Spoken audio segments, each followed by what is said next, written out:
నేను ఒక health insurance తీసుకోవాలి అనుకుంటున్నాను. ఎంత కవరేజ్ తీసుకోవాలి?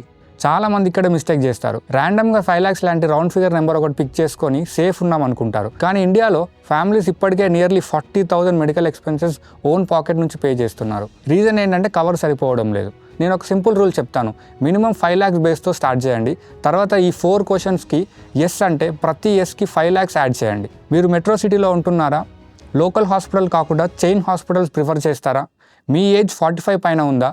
డయాబెటీస్, బీపీ లాంటి ప్రీ ఎగ్జిస్టింగ్ కండిషన్స్ ఉన్నాయా? మీరు మెజారిటీకి ఎస్ అంటే రియలిస్టికల్లీ మీకు 15 to 25 lakhs కవర్ కావాలి. ఎందుకంటే మెడికల్ ఇన్ఫ్లేషన్ 14% రేట్తో పెరుగుతుంది. ఇప్పుడు 10 lakhs బిల్ ఉంటే 5 years తర్వాత 19 lakhs అవుతుంది. కవర్ తక్కువ ఉంటే సేవింగ్స్లో నుంచి కట్టుకోవాల్సి వస్తుంది, లేక లోన్ తీసుకోవాల్సి వస్తుంది. బోనస్ ఆర్ రీస్టోరేషన్ ఫీచర్స్ తీసుకుంటే సరిపోవా? బోనస్ ఆర్ రిజిస్ట్రేషన్ ఫ్యూచర్ మీద అస్సలు డిపెండ్ అవ్వకండి. మీ పాలసీ స్ట్రాంగ్ బేస్ కవర్ ఉండాలి. మీరు యాక్చువల్గా వెళ్ళాలనుకున్న హాస్పిటల్కి మేజర్ సర్జరీ హ్యాండిల్ చేయగలిగేది.